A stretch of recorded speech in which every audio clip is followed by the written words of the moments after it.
मेरा 20 साल का नौकर रामू हमेशा मेरे आगे पीछे घूमता रहता था।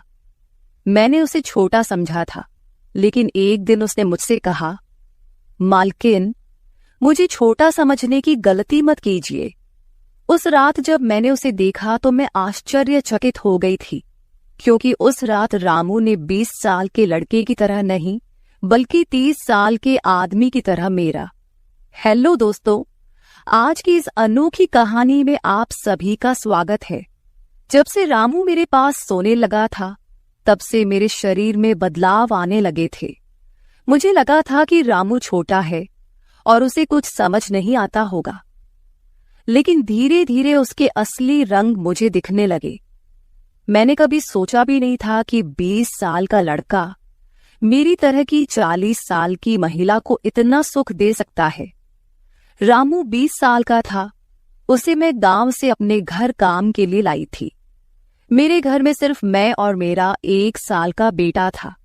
जब मैं काम पर जाती थी तो रामू मेरे बच्चे की देखभाल करता और वह मेरे घर में ही रहता था। मैं बिना शादी के मां बन गई थी। मेरे प्रेमी ने शादी का झांसा देकर मुझसे प्रेम का खेल खेला। जब मैं गर्भवती हो गई तो मैं उसके घर गई और वहां मैंने देखा कि उसकी शादी हो रही थी। उसने मुझसे प्रेम का नाटक किया और किसी और लड़की से शादी कर ली थी। मेरे पेट में पल रहे बच्चे को मारने का मेरा मन नहीं हुआ, और जब मैंने गर्भपात कराने का सोचा, तब तक समय निकल चुका था। मैं 5 महीने की गर्भवती हो चुकी थी। मेरे माता पिता ने मुझे और मेरे बच्चे को स्वीकारने से इनकार कर दिया। तब मैं अकेली रहने लगी। कई महीने पहले मैं अपने गांव गई थी, अपने दादा के 100वें जन्मदिन के लिए। मेरे दादा ने मुझे जन्मदिन का निमंत्रण भेजा था और इसलिए मैं गांव गई थी। मेरे बेटे को वहां सिर्फ मेरे दादा ने ही प्यार से गोद में लिया था।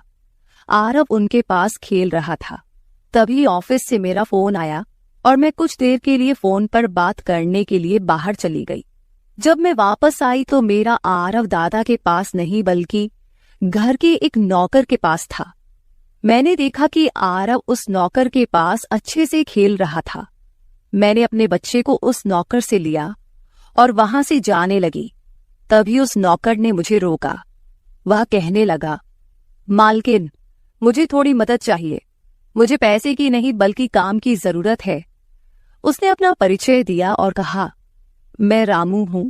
मैं इस घर में गाय भैंस के गौशाले की सफाई का काम करता था, लेकिन अब बड़े साहब गाय भैंस बेचने की बात कर रहे हैं। अगर आपके पास कोई काम हो तो दीजिए। मुझे काम की बहुत जरूरत है। मेरे माता पिता भी मजदूरी करते हैं। मुझे काम की बहुत जरूरत है। तब मैंने कहा, मेरे बच्चे की देखभाल का काम है, लेकिन इसके लिए तुम्हें शहर चलना होगा। इस काम के लिए मैं तुम्हें 5,000 रुपये महीना दूंगी। रामू मेरे साथ शहर आने के लिए तैयार हो गया। आरव उसके साथ अच्छे से रहता था और यह देखकर मैंने रामू को अपने घर लाने का फैसला किया। रामू तब से मेरे घर में ही रहने लगा। उसने कहा कि हर 4 महीने बाद जब थोड़े पैसे जमा हो जाएंगे, तब वह अपने गांव जाएगा। रामू दिन भर मेरे बच्चे की अच्छे से देखभाल करता और घर के कामों में भी मेरी मदद करता। रामू को घर आए 1 महीना हो चुका था और इस 1 महीने में उसने मेरा दिल जीत लिया था। उसकी देखभाल से मेरे बेटे की सेहत भी सुधर गई थी। जो आरव मुझे परेशान करता था, अब वह रामू के हाथों से अच्छे से खाना खाता था। मैंने रामू को एक अलग कमरा दिया था। एक दिन रात में आरव बहुत रोने लगा। किसी भी तरह से वह शांत नहीं हो रहा था। बच्चे के रोने की आवाज सुनकर रामू मेरे कमरे में आया और उसने आरव को मुझसे ले लिया। रामू के पास जाते ही आरव शांत हो गया था। रात बहुत हो चुकी थी। आरव रामू को छोड़ नहीं रहा था, तो मैंने रामू को अपने कमरे में ही सोने के लिए कह दिया। सुबह जब मैं उठी तो आरव रामू से लिपटकर सो रहा था। उस रात के बाद से रामू आरव के लिए मेरे कमरे में सोने लगा। रामू के आने के बाद सब कुछ अच्छे से चल रहा था। रामू के काम से खुश होकर छुट्टी के दिन मैं उसे मॉल लेकर गई। वहां मैंने उसके लिए अच्छे कपड़े खरीदे और सैलून में जाकर उसकी नई हेयर स्टाइल बनवाई। रामू देखने में अच्छा था, लेकिन वह एकदम साधारण तरीके से रहता था। उस दिन मैंने उसका पूरा लुक ही बदल दिया था। उसे नए अंदाज में देखकर मैं भी उस पर विश्वास नहीं कर पा रही थी। कल तक जो एक साधारण सा नौकर था, वह इतना हैंडसम और स्मार्ट दिख सकता है, इसकी मैंने कल्पना भी नहीं की थी। मॉल से हम घर आए तो आरव आते ही सो गया था। मैंने उसे कमरे में बिस्तर पर सुला दिया और पानी पीने के लिए बाहर जाने लगी। तभी रामू मेरे लिए पानी लेकर आया। पानी पीकर मैंने गिलास रखा और रामू मुझे तब से ही एकटक देख रहा था। जैसे ही मैंने गिलास रखा, उसने मुझे गले लगा लिया। कई सालों बाद किसी पुरुष ने मुझे गले लगाया था। मैंने उसे खुद से दूर किया। तब रामू ने कहा, मालकिन, आपकी वजह से आज पहली बार मैंने खुद से प्यार करना सीखा है। जिंदगी बहुत खूबसूरत है, बस इसे जीना आना चाहिए। आज आपने मेरा कायाकल्प करवा कर मुझ पर बहुत बड़ा उपकार किया है। मैं सच में बहुत अच्छा दिख रहा हूँ। रामू के चेहरे पर खुशी देखकर मैं भी खुश थी। अगले दिन से वह बहुत स्वच्छ और सलीके से रहने लगा था। वह 20 साल का था, लेकिन गांव का लड़का होने के कारण उसकी कद काठी अच्छी थी। वह घर में भी रोजाना कसरत करता था। उसकी लंबाई भी ठीक ठाक थी। मैंने उससे उसकी पढ़ाई के बारे में पूछा था, लेकिन उसने कहा कि अब उसका पढ़ाई से मन उठ गया है। हर सुबह ऑफिस जाने से पहले मैं अपने बच्चे को दुलार कर ऑफिस के लिए निकलती थी। आज जब मैं ऑफिस के लिए निकलने से पहले आरव को चूमने गई, तब वह रामू की गोद में था। अचानक आरव ने अपनी गर्दन घुमाई और मेरे होंठ रामू के गाल पर जा लगे। मुझे बहुत शर्मिंदगी महसूस हुई। मैंने उससे माफी मांगी और ऑफिस के लिए निकल गई। शाम को जब मैं घर आई, तब भी मैं रामू की आंखों में नजर नहीं मिला पा रही थी। रामू ने आरव को खाना खिलाकर सुला दिया था। फिर हम दोनों ने साथ में खाना खाया।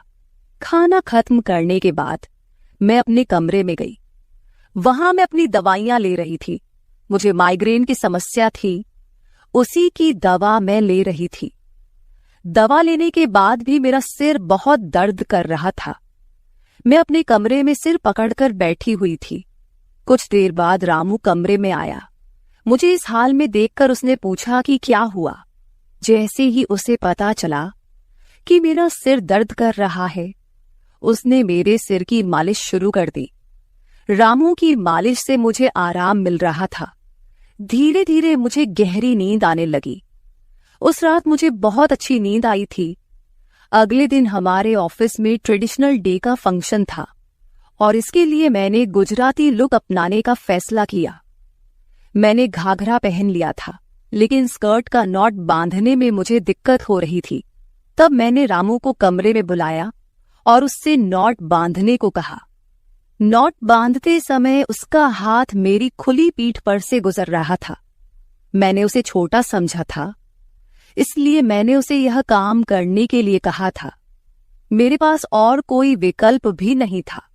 तैयार होकर जब मैं जाने लगी तो रामू ने मुझे रोका और अंदर से काजल लेकर आया। उसने मेरे कान के पीछे काजल लगाया और कहा, मालकिन, अब आपको किसी की नजर नहीं लगेगी। आप बहुत सुंदर लग रही हैं।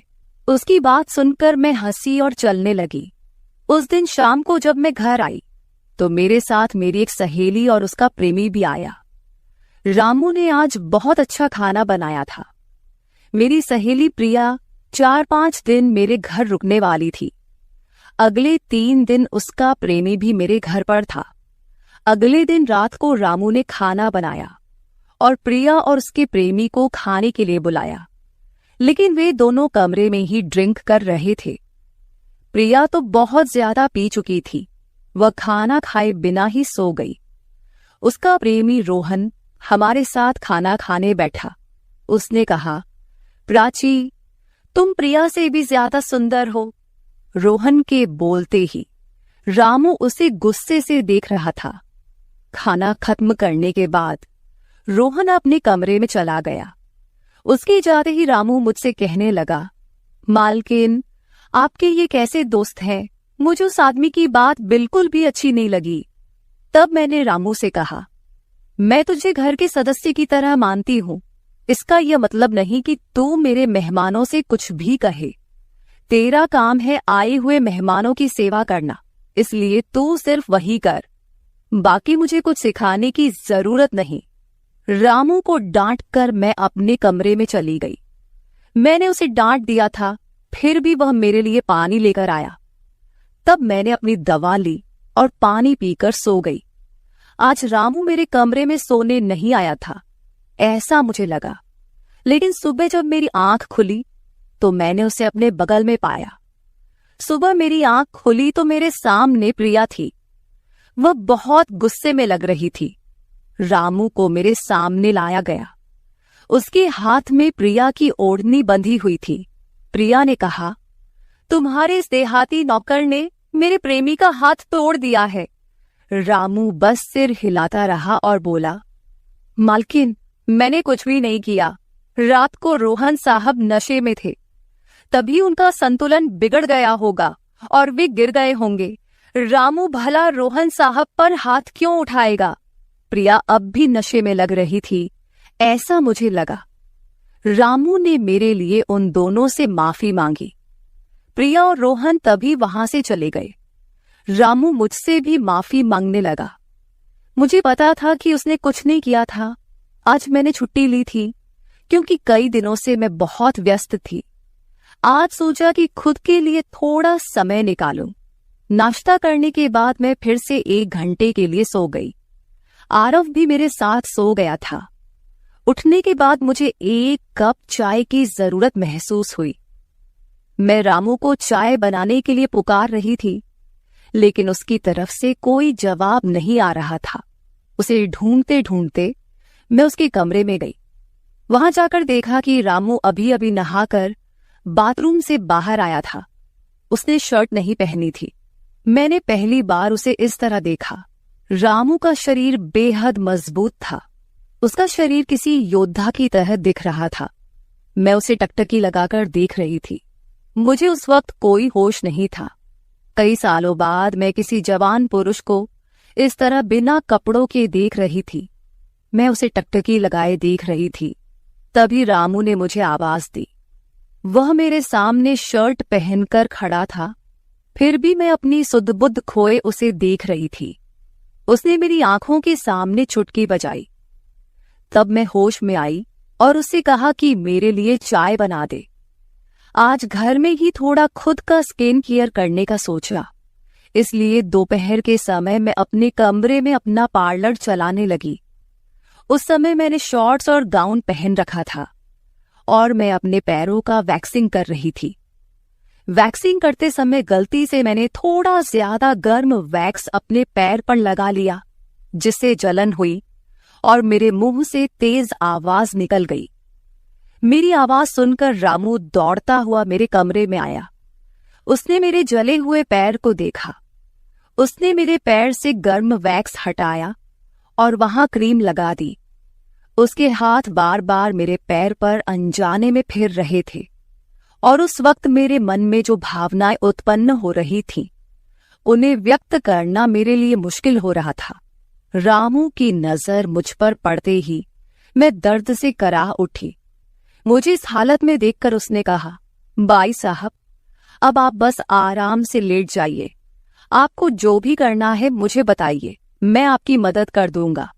मैंने उसे मेरे दूसरे पैर का वैक्सिंग करने को कहा। रामू ने जैसा मैंने बताया वैसा ही किया। उसने मेरे चेहरे की मसाज भी कर दी।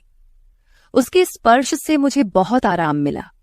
आज का छुट्टी का दिन मेरे लिए आरामदायक बीता। रामू में हर गुण भरा हुआ था। वह किसी भी काम में पीछे नहीं था। आज रात मैंने उसे मेरे कमरे में सोने के लिए मना कर दिया। दिन भर मैं घर में नहीं होती, कम से कम रात को तो मुझे मेरे बच्चे के साथ अकेले समय बिताना चाहिए।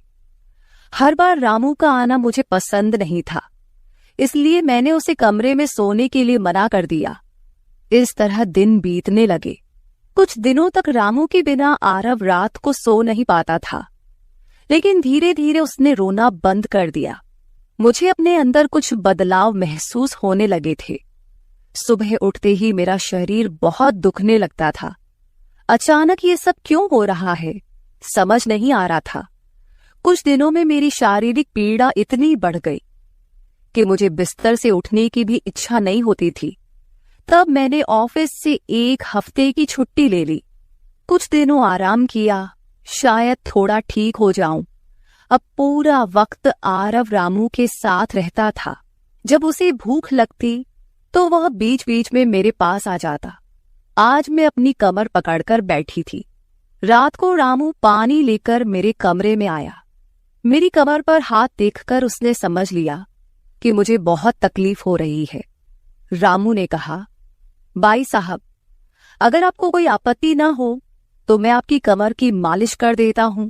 मेरी कमर इतनी दुख रही थी कि मैंने उसकी मालिश के लिए हाँ कर दी, लेकिन उससे पहले मैंने अपने कमरे की लाइट बंद कर दी।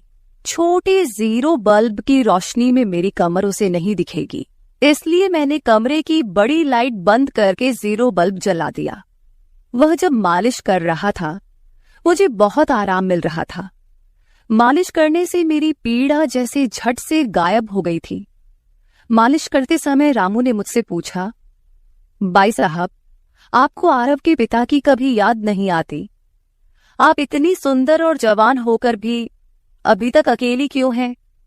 उसके सवाल का मेरे पास कोई सही उत्तर नहीं था। मैंने उससे कहा कि शायद तुम्हारे सवाल का उत्तर मेरे पास नहीं है। उस सवाल पर वहीं विराम लग गया। रामू की मालिश से मुझे अच्छी नींद आ गई थी। अगले 2 दिन बाद वह तारीख थी जब मैंने अपने प्रेमी से मुलाकात की थी। आखिर वह दिन आ ही गया। उस दिन मैंने दिन भर अपने मन को किसी न किसी काम में व्यस्त रखने की कोशिश की, लेकिन रात के अंधेरे में मुझे अपने प्रेमी की बहुत याद आ रही थी। आज वह मेरे साथ नहीं था, लेकिन वह मेरे बच्चे का पिता था। आरव को देखकर मुझे रोज उसकी याद आती थी और आज मैं अपनी भावनाओं को छुपा नहीं पाई। मैं अपने कमरे में जोर जोर से रोने लगी। आरव पास में सो रहा था, इसका भी मुझे ध्यान नहीं रहा। मैंने आज अपनी दवाइयां भी नहीं ली थीं। रामू पानी लेकर मेरे कमरे में आया। मुझे रोते हुए देखकर उसने मुझे पानी पिलाया। जब मैं शांत हुई तो उसने मुझे दवाइयां दी। मेरे रोने की आवाज से आरव हल्का हिलने लगा। वह जाग न जाए, इसलिए रामू मुझे अपने कमरे में ले गया। वहां जाकर मैंने उसे कसकर गले लगा लिया। ऐसा लग रहा था कि मैंने अपना होश खो दिया था। मेरा रोने का कारण सुनकर रामू भी शांत हो गया था। वह लगातार मेरे आंसू पोंछ रहा था। रोते रोते मैंने उसका कंधा पकड़ लिया। धीरे धीरे मैंने उसे और करीब खींच लिया।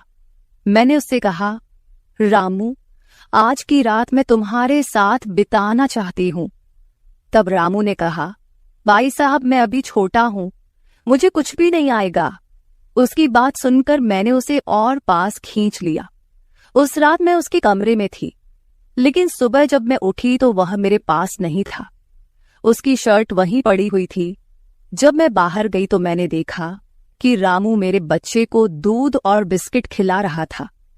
मुझे आरव का ख्याल नहीं आया था, लेकिन रामू ने नहीं भुलाया। उसने हम दोनों माँ बेटे को खुश कर दिया था। रात की थकान के बाद मैं सुबह देर से उठी थी। दिन भर रामू ने मुझसे नजरें नहीं मिलाईं। आज प्रिया मुझसे मिलने घर आई थी। वह रामू की तरफ देख भी नहीं रही थी। रामू ने उसे पानी दिया और कमरे से बाहर चला गया। थोड़ी देर बातें करने के बाद प्रिया जाने लगी। जाते समय उसने मुझसे कहा, जितनी जल्दी हो सके अपने नौकर को यहां से निकाल दो। वह दिखने में जितना मासूम लगता है उतना है नहीं। उसकी बात का मैंने खास ध्यान नहीं दिया।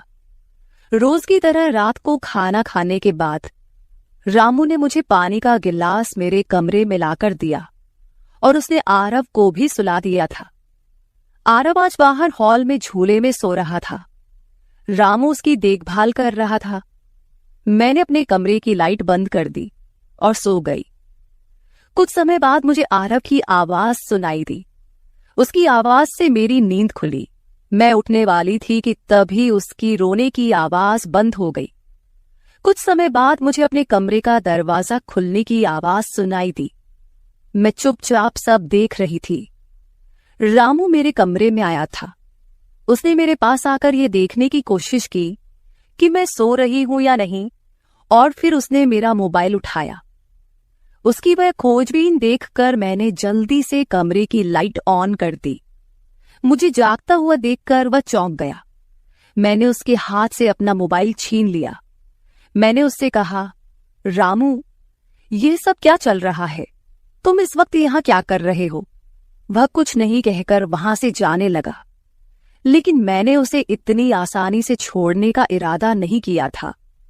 मैंने उसे उसका वीडियो दिखाया जिसमें वह प्रिया के बॉयफ्रेंड पर हाथ उठा रहा था।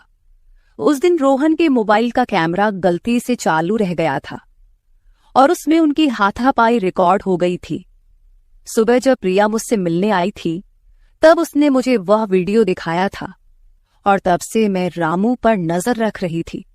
रामू, तुमने झूठ क्यों बोला? तुमने रोहन पर हाथ क्यों उठाया? तब उसने कहा, जो भी आप पर बुरी नजर डालेगा उसके साथ मैं यही करूंगा। मालकिन, उस रात जब रोहन नशे में था वो आपके कमरे में आया था। वो आपके साथ कुछ गलत करने की कोशिश कर रहा था और इसलिए मैंने उस पर हाथ उठाया। रामू की बात सुनकर मैंने कहा, ठीक है, मैं तुम्हारी बात मानती हूं, लेकिन तुम मुझे नींद की दवा क्यों दे रहे थे? आज मैंने तुम्हें मेरे पानी में दवा मिलाते हुए देखा है। तुम्हारी नजर मुझ पर थी और तुम जो चाहते थे वह मैंने तुम्हें दे दिया है। अब अपना हिसाब करो और गांव निकलो। मेरी बात सुनकर रामू बोला, मालकिन, आप जैसा सोच रही हैं वैसा कुछ भी नहीं हुआ है। कल रात मैंने आपके साथ कुछ भी गलत नहीं किया। मैंने आपके पानी में नींद की दवा मिलाई थी जिससे आप मेरे पास आते ही सो गई थीं और मुझे आपके साथ कुछ भी गलत नहीं करना था। कुछ दिन पहले मैंने आपको रात में फोन पर बात करते हुए देखा था। मैंने आपकी बातें सुनी थी। आप फिर से अपने उस प्रेमी से मिलने की तैयारी कर रही थी। आपकी मुलाकात आपके ही घर में तय हुई थी। मुझे यह सब पता था। आप उससे ना मिले इसलिए मैं आपको रात में नींद की दवा दे रहा था। वह व्यक्ति अब भी आपको धोखा दे रहा है। वह आपसे झूठ बोल रहा है। वह आपके बच्चे को आपसे छीनने के लिए आपके करीब आ रहा है। उसकी पत्नी को बच्चा नहीं हो सकता, इसलिए वह आपके पास आ रहा है। उसने अपनी पत्नी को तलाक नहीं दिया है। वह आपसे झूठ बोल रहा है। रामू, तुम हो कौन? तुम्हें यह सारी जानकारी कैसे मिली? तब उसने कहा, आपके बाबा साहेब ने मुझे आपका फोटो दिखाया था। मुझे आप पहली नजर में ही अच्छी लगी थी, लेकिन बाबा साहेब ने यह भी कहा था कि आप शादी के खिलाफ हैं। तब मैंने उनके साथ मिलकर यह प्लान बनाया। आपके दिल में अपनी जगह बनाने के लिए मैं यहां आया था, लेकिन यहां आने के बाद मैंने देखा कि बहुत से लोग आप पर बुरी नजर रखते हैं, इसलिए मैंने आपकी सुरक्षा करनी शुरू कर दी। रामू 20 साल का नहीं था। मेरा पहला शक सही निकला। वह 30 साल का था और एक अच्छी नौकरी पर था। उसने मेरे प्यार के लिए इतनी मेहनत की थी। रामू ने मेरे प्रेमी के बारे में जो भी कहा था वह सब सच था। रामू ने मेरे प्रेमी की सारी जानकारी सही निकाली थी। रामू जैसा ईमानदार पति और मेरे बच्चे का पिता मिलना मेरे लिए बहुत बड़ी बात थी। मैं अपने प्रेमी के धोखे के जाल में फंसने से बच गई थी। आज मैं विक्रांत उर्फ रामू के साथ बहुत खुश हूं। वह मुझसे और मेरे बच्चे से बहुत प्यार करता है। मेरे बाबा साहेब की वजह से आज मेरा परिवार शुरू हुआ। मुझे रामू जैसा पति मिला, ये मेरा सौभाग्य था। दोस्तों, जो आपसे सच्चा प्यार करता है वह किसी भी कठिनाई में आपका साथ नहीं छोड़ता। रिश्ते निभाने वाले को किसी वजह की जरूरत नहीं होती और रिश्ते तोड़ने वालों के लिए एक बहाना भी काफी होता है। तो दोस्तों, ये थी हमारी आज की छोटी सी कहानी। आपको ये कहानी कैसी लगी कमेंट करके जरूर बताएं। अगर आप ऐसी ही और भी इंटरेस्टिंग कहानियां सुनना चाहते हो तो चैनल को सब्सक्राइब जरूर कर ले और बेल नोटिफिकेशन ऑन कर ले ताकि आपको मेरी आने वाली हर वीडियो समय से मिल सके। कल मिलेंगे एक और वीडियो के साथ। धन्यवाद। नौकर जोर लगा लगाकर मेरा मसाज करता। मैं उसको पैसे पकड़ाती तो कहता, रहने दो मालकिन, वसूली रात को करूंगा। मैं कुछ समझ नहीं पाती। जैसे जैसे वह मसाज करता मुझ पर खुमारी बढ़ती ही जाती और मैं सुकून से गहरी नींद सो जाती। लेकिन एक रात मुझे नींद नहीं आई। मेरे तो होश उड़ गए जब उस रात मसाज करते करते उसने, मेरा नाम दामिनी है, मैं बहुत खूबसूरत थी, इसीलिए शादी से पहले हर दिन मेरे लिए रिश्ता आता था। मैं अपने माँ बाप की इकलौती बेटी थी, इसलिए मेरा बाप चाहता था कि मैं डॉक्टर बनकर उसका नाम रोशन करूं। मगर जब मेरे लिए इतने अच्छे रिश्ते आते थे तो मेरी माँ मुझे कहती कि तुम अपनी पढ़ाई छोड़ दो ताकि मैं तुम्हारी शादी कर दूं। मगर मैं अपनी माँ से कहती थी कि मुझे तो डॉक्टर बनना है। मगर ये सुनकर मेरी माँ को गुस्सा आ जाता था और वह कहती थी कि तुम अभी शादी कर लो, ये डॉक्टर की पढ़ाई बाद में कर लेना। मगर मेरा बाप नहीं मानता था, इसलिए मेरी माँ एक बुजुर्ग बाबा के पास गई और उनसे कहा कि मैं अपनी बेटी की शादी करना चाहती हूँ। मगर उसका बाप नहीं मान रहा। कोई ऐसा ताबीज दो कि उसका बाप शादी के लिए फौरन मान जाए। उस बुजुर्ग ने मेरी माँ से 2000 रुपए लिए और ऐसा ताबीज दिया कि मेरा बाप मेरी शादी के लिए फौरन मान गया। ये रिश्ता दरअसल मेरे बाप के दोस्त ने अपने बेटे के लिए मांगा था और कहा कि आपकी बेटी शादी के बाद भी डॉक्टर बन सकती है। ये सुनकर मेरे बाप ने उससे शादी के लिए फौरन हाँ कह दिया और मैं विदा होकर अपने ससुराल आ गई। मेरे ससुराल वाले बहुत अमीर थे, इसलिए मैं और मेरे पति अलग घर में रहते थे। मेरा पति अपने बाप का बिजनेस संभालता था, इसलिए वह सुबह से शाम तक बिजी रहता था। मैं उसके घर गई तो वहां का ऐशो आराम देखकर मैं चौंक गई। मेरे पति ने मेरी सेवा के लिए कई नौकरानियां रखी हुई थी, मगर उसका एक नौकर धीरे धीरे मेरे करीब आने लगा। उस नौकर ने मुझसे कहा कि मैं यहाँ काफी सालों से काम कर रहा हूँ और आपके ससुराल वाले मुझे बिल्कुल घर के मेंबर की तरह ही समझते हैं। ये सुनकर मैंने भी उसे खास अहमियत देना शुरू कर दी। वह एक दिन मेरे कमरे में आ गया। मैं अभी तक बिस्तर में लेटी हुई थी। उसने मुझे थका थका देखा तो कहने लगा कि आप लेटे रहो, थक गई होगी। अगर आपको एतराज ना हो तो मैं आपके पैर दबा दूं। यह सुनकर मैं चौंक गई। मैं खूबसूरत थी, जवान थी, लेकिन मुझे मेरे पति के अलावा किसी मर्द ने नहीं छुआ था और ना ही मैंने किसी नौकर से कभी अपने पैर दबवाए थे। इसलिए मैंने फौरन मना कर दिया, क्योंकि मुझे अच्छा नहीं लगता कि कोई पराया मुझे छुए। यह सुनकर वह चुप हो गया और मेरे कमरे से चला गया। तभी मुझे एहसास हुआ कि मैंने उसकी बात का जवाब बहुत सख्ती से दिया था। शायद वह पहले भी मेरे ससुराल में ऐसे काम करता होगा, मगर मैंने साफ इनकार करके उसका दिल तोड़ दिया था। दरअसल मैं बहुत नरम दिल थी, इसलिए मुझे बाद में अफसोस होने लगा।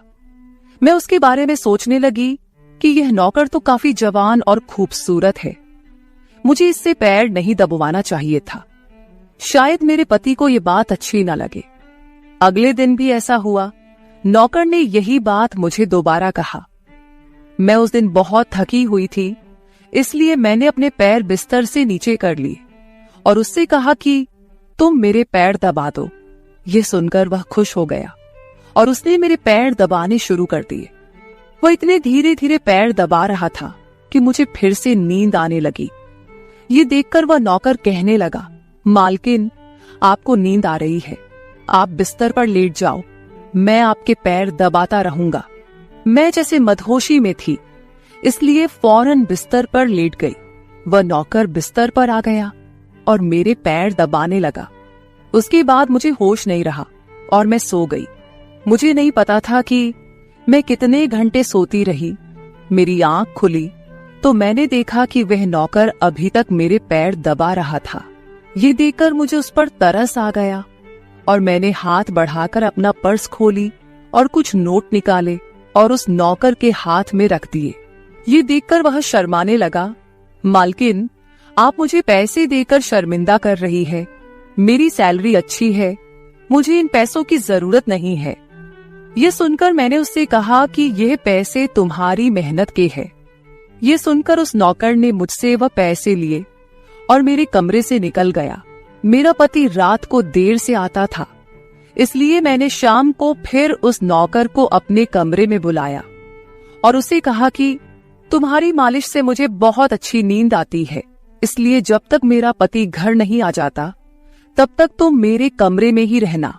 शायद नौकर को पैसे का लालच आ गया था, इसलिए वह मेरी बात सुनकर खुश हो गया और कहने लगा, मैं तो आपका मामूली सा नौकर हूँ, जैसा आप कहोगे मैं वैसा ही करूंगा।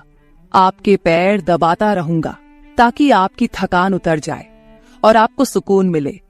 ये सुनकर मैंने उससे कहा कि तुम्हारे हाथों में जादू है, इसलिए तो मेरी सारी थकावट उतर जाती है। एक दिन नौकर ने मुझसे कहा कि आपकी सास भी कभी कभी मुझसे मसाज करवा लेती थी। ये सुनकर मैं चौंक गई। मुझे मेरी सास ऐसी नहीं लगती थी, मगर वह नौकर झूठ बोलने वाला नहीं लगता था।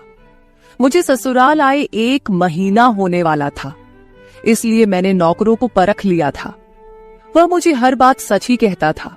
मेरे घर में नौकरानियां भी काम करती थी, मगर वह झूठी और बेईमान थी।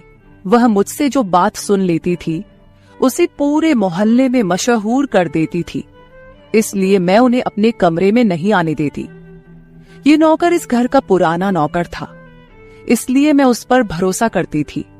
नौकर भी मेरे कमरे में आता था, मगर अपनी नजरें झुकाकर रखता था। वह मेरे जिस्म को हाथ लगाता, मगर उसकी नीयत खराब न थी। ऐसा हर रात होता था। एक दिन मैंने अपने पति से कहा कि जब से हमारी शादी हुई है हम कहीं घूमने फिरने नहीं गए। ये सुनकर मेरे पति ने कहा कि जब से हमारी शादी हुई है तुम भी तो हर वक्त नींद में रहती हो। मैं रात को घर आता हूँ तो तुम गहरी नींद में होती हो। दिन को मेरे पास वक्त नहीं होता और रात को मेरे घर आने से पहले तुम सो जाती हो। ये सुनकर मैं अपने दिल में सोचने लगी कि यह सब नौकर की मालिश की वजह से हो रहा था। मेरे पति की शिकायत सही थी। मुझे रोज रात को अपने पति के लिए जागना चाहिए था। उस दिन मैंने फैसला किया कि आज रात जब नौकर मुझे मालिश के लिए कहेगा तो मैं इनकार करूंगी, ताकि मुझे नींद ना आए और मैं अपने पति के आने तक जागती रहूं।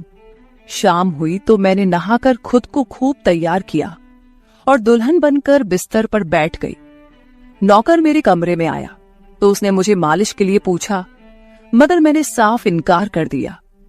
मेरी बात सुनकर वह कुछ उदास हो गया और वापस चला गया। कुछ देर बाद नौकर मेरे कमरे में आया तो उसके हाथ में दूध का गिलास था। मैंने खाना नहीं खाया था, इसलिए फौरन दूध पी ली और अपने पति का इंतजार करने लगी, मगर मुझे नींद आ गई और मैं सो गई। सुबह में जागी तो नौकर फौरन मेरे कमरे में आया और कहने लगा, मालकिन आपके लिए नाश्ता लेकर आऊं। ये सुनकर मैंने अपने पति के बिस्तर की तरफ देखा, वह खाली था। ये देखकर नौकर कहने लगा, मालिक को जरूरी काम था, वह नाश्ता करके चले गए। ये सुनकर मेरा मूड खराब हो गया। मैं रात भर उसका इंतजार करती रही, मगर वह सुबह होते ही ऑफिस चला गया। मैंने नौकर से कहा कि मेरे लिए चाय ले आओ। नौकर कमरे से बाहर निकल गया। तभी मैंने अपने जिस्म की तरफ देखा तो चौंक गई। रात को मैंने दुल्हन का कपड़ा पहना हुआ था, मगर अब मेरे जिस्म पर कोई और कपड़े थे। मगर मैंने अभी जेवरात पहने हुए थे। मेरा सर भारी होने लगा। मुझे ये सोचकर चक्कर आने लगे कि रात को मेरे साथ क्या हुआ था और मेरे कमरे में कौन था और उसने मेरे साथ क्या किया था, मगर मुझे कुछ याद ना आया। मेरा दिल घबराने लगा और मैंने अपना सर पकड़ लिया। मेरा पूरा जिस्म दर्द कर रहा था, इसलिए नौकर चाय लेकर आया तो मैंने उससे कहा कि मेरा जिस्म दबा दो। यह सुनकर वह बिस्तर पर आ गया और मुझे दबाने लगा। उस दिन मैं देर तक बिस्तर पर पड़ी रही। उस दिन मेरे पति अचानक घर आ गए। मैंने उसे देखा तो उस पर बरस पड़ी। मैं रात को तुम्हारे लिए दुल्हन बनकर जागती रही, मगर तुम नहीं आए। ये सुनकर मेरे पति कहने लगे, मैं रात को कमरे में आया तो तुम गहरी नींद में थी, इसलिए मैंने तुम्हें नहीं जगाया। ये सुनकर मैं चौंक गई, मगर मेरे कपड़े किसने बदली किए और नींद पूरी होने के बावजूद मेरा जिस्म क्यों दर्द कर रहा है? मैं उलझ गई थी। मेरे पति कहने लगे, अच्छा ठीक है, मूड खराब करने की जरूरत नहीं है। मुझे आज रात एक काम के सिलसिले में बाहर जाना है, इसलिए देर हो जाएगी, मगर अभी मेरे पास 3-4 घंटा फ्री है।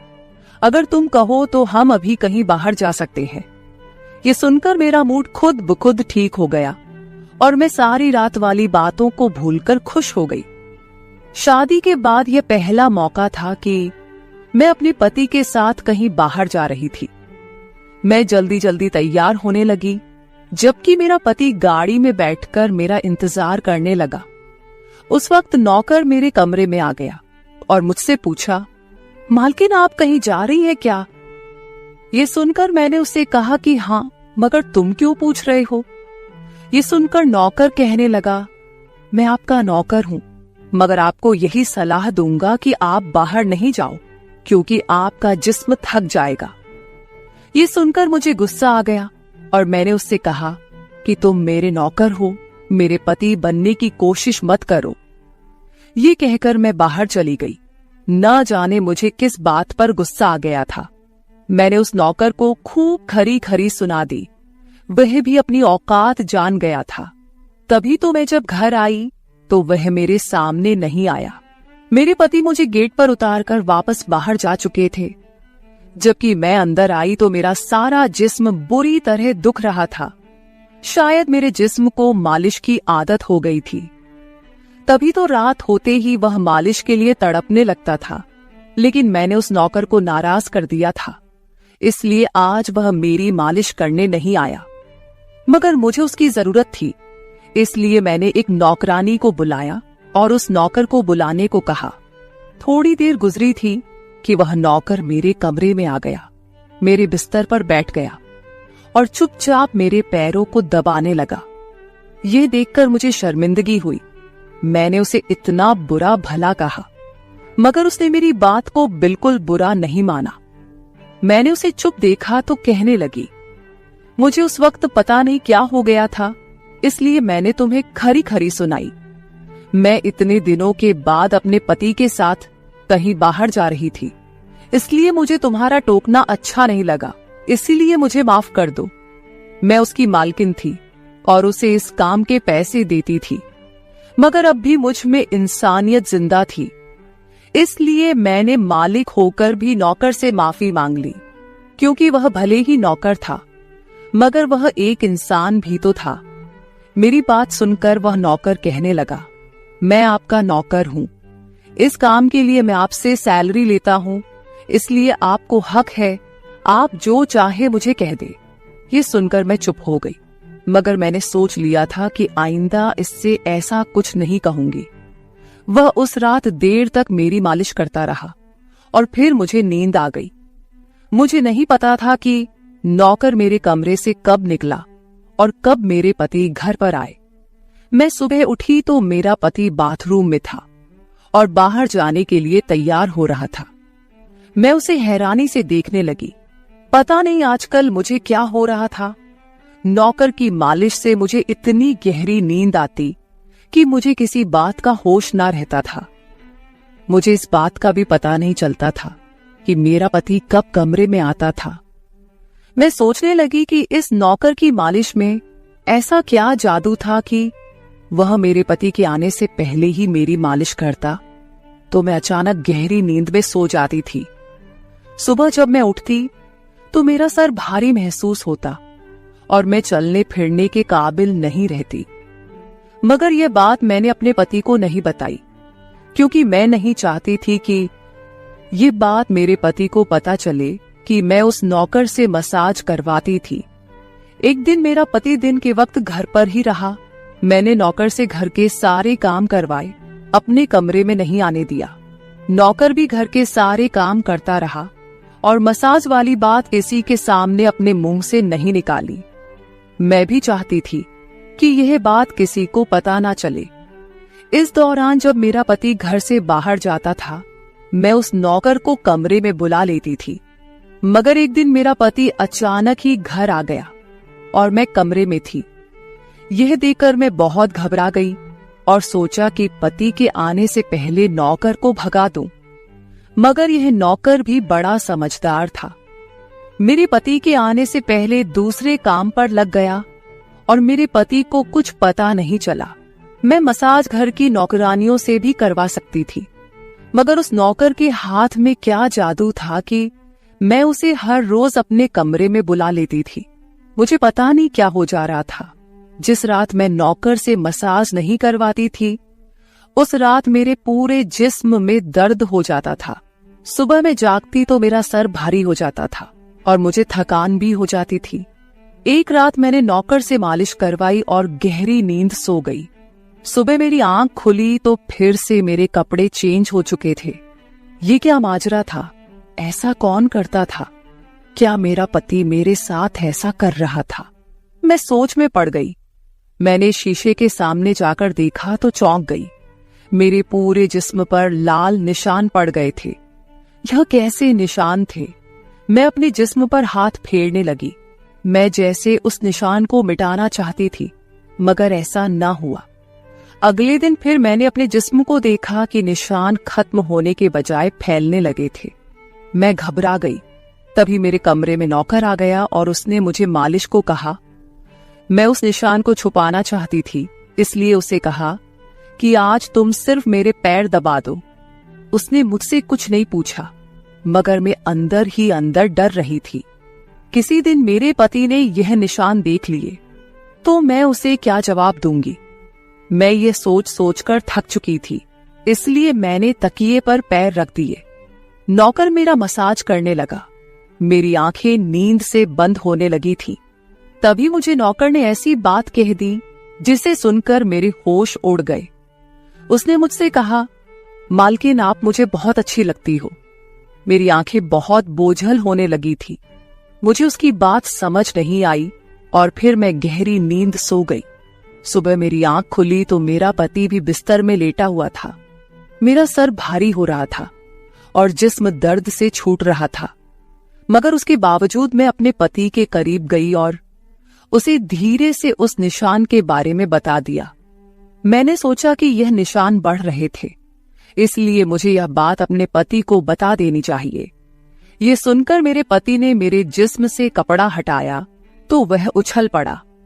वह मुझसे दूर हो गया और कहने लगा, तुमने मुझे धोखा दिया है, बेवफाई की है और तुम्हें उसी की सजा मिली है। यह कोई बीमारी नहीं है, बल्कि तुम्हारा गुनाह है। मुझ में क्या कमी थी जो तुमने दूसरा मर्द तलाश कर लिया? मैं काम में बिजी था, मर तो नहीं गया था कि तुमने एक और चक्कर चला लिया। यह सुनकर मैं हक्का बक्का रह गई। मैंने उससे कहा कि यह आप कैसी बातें कर रहे हैं, मैं बेकसूर हूं। मगर मेरा पति हंसने लगा और कहने लगा, ये निशान बता रहे हैं कि तुम गुनहगार हो, इसीलिए मेरे घर से निकल जाओ। मैं तुम्हें तलाक के पेपर भेज दूंगा। उसने मुझे धक्के मार मार कर घर से निकाल दिया। मैं रोते हुए अपने माँ बाप के घर आ गई और उन्हें अपनी बेगुनाही का यकीन दिलाया। वे मेरे अपने थे, इसलिए उन्होंने यकीन कर लिया। उन्होंने कहा कि वह मेरे पति से बात करने जाएंगे, मगर उनके जाने से पहले ही तलाक के कागज आ गए और मेरी हंसती मुस्कुराती दुनिया उजड़ गई। मैं इसका जिम्मेदार किसको ठहराती? कोई भी तो नहीं था। मैं कई दिनों तक रोती रही। मुझे ऐसा लगने लगा था जैसे मैं मरने वाली थी। एक दिन मेरी माँ मेरे कमरे में आई और कहने लगी कि तुमसे कोई मिलने आया है। मैं भागकर गई कि शायद मेरे पति आए हो, उसे मेरी बेगुनाही का एहसास हो गया हो। मगर वहां मेरा पति नहीं था, बल्कि वही नौकर था जो उसके घर काम करता था। मैंने उसे आने का कारण पूछा तो वह कहने लगा, मैं आपके उन निशानों के बारे में जानता हूं। ये सुनकर मैं चौंक गई। मैंने उसको कसकर पकड़ा और उसकी शर्ट का बटन एक झटके से खोल दिया। मुझे अब समझ आया कि मेरे पति ने मुझ पर इतने गंदे इल्जाम क्यों लगाए थे। ये कहकर मैंने नौकर के सीने पर मुक्के मारने शुरू कर दिए।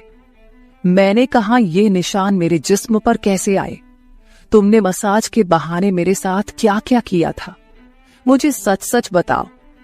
ये सुनकर नौकर ने मेरे दोनों हाथ पकड़ लिए और कहने लगा, मेरा नाम राजेंद्र है और मैं तुम्हारे साथ यूनिवर्सिटी में पढ़ता था, मगर मुझे तुमसे प्यार हो गया।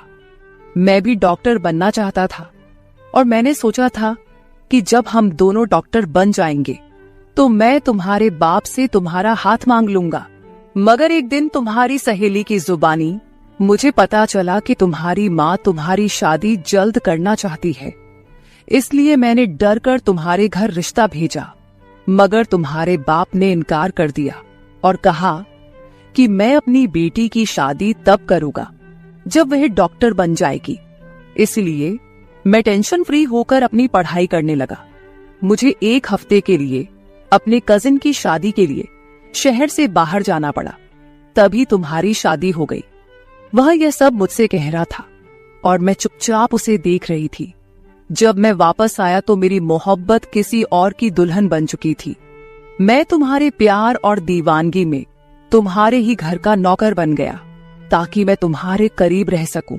मैं तुम्हारे करीब आना चाहता था, इसलिए मसाज के बहाने तुम्हारे कमरे में आ जाता था और रात को तुम्हारे दूध में बेहोशी की दवा मिला देता था ताकि तुम सोती रहो और तुम्हारा पति तुम्हारे करीब ना आ सके, क्योंकि तुम मेरी थी। मैं तुम्हें किसी और के करीब नहीं देख सकता था। ये सुनकर मैं हक्का बक्का रह गई। क्या तुमने मेरे साथ कभी कुछ गलत किया? ये सुनकर उसने मेरा हाथ अपने सर पर रख लिया और कहा, मैं तुमसे प्यार करता था, इसलिए तुम्हारी इजाजत के बगैर मैं तुम्हारे साथ कुछ नहीं करना चाहता था। ये सुनकर मैंने उस निशान की तरफ इशारा किया जो हम दोनों के जिस्म पर थे। ये सुनकर वह हंस दिया और कहा कि मैं डॉक्टर हूं और यह सिर्फ इन्फेक्शन है। ये मैंने इसलिए किया ताकि तुम्हारे पति को हम दोनों के ऊपर शक हो जाए। ये कहकर उसने मुझसे माफी मांग ली और मैंने पूरे 1 साल उसे सजा देने के बाद माफ कर दिया और फिर उसके साथ शादी कर ली। तो मेरे प्यारे दोस्तों, ये थी हमारी आज की छोटी सी कहानी। आपको ये कहानी कैसी लगी कमेंट करके जरूर बताएं। अगर आपको ये कहानी पसंद आई हो तो इसे लाइक करें और अपने दोस्तों के साथ शेयर करें। अगर आप ऐसी ही और भी इंटरेस्टिंग और रोमांटिक कहानियां सुनना चाहते हो तो चैनल को सब्सक्राइब जरूर कर ले और बेल आइकॉन ऑन कर ले ताकि आपको मेरी हर कहानी समय पर मिल सके। कल मिलेंगे एक और नई कहानी के साथ। धन्यवाद।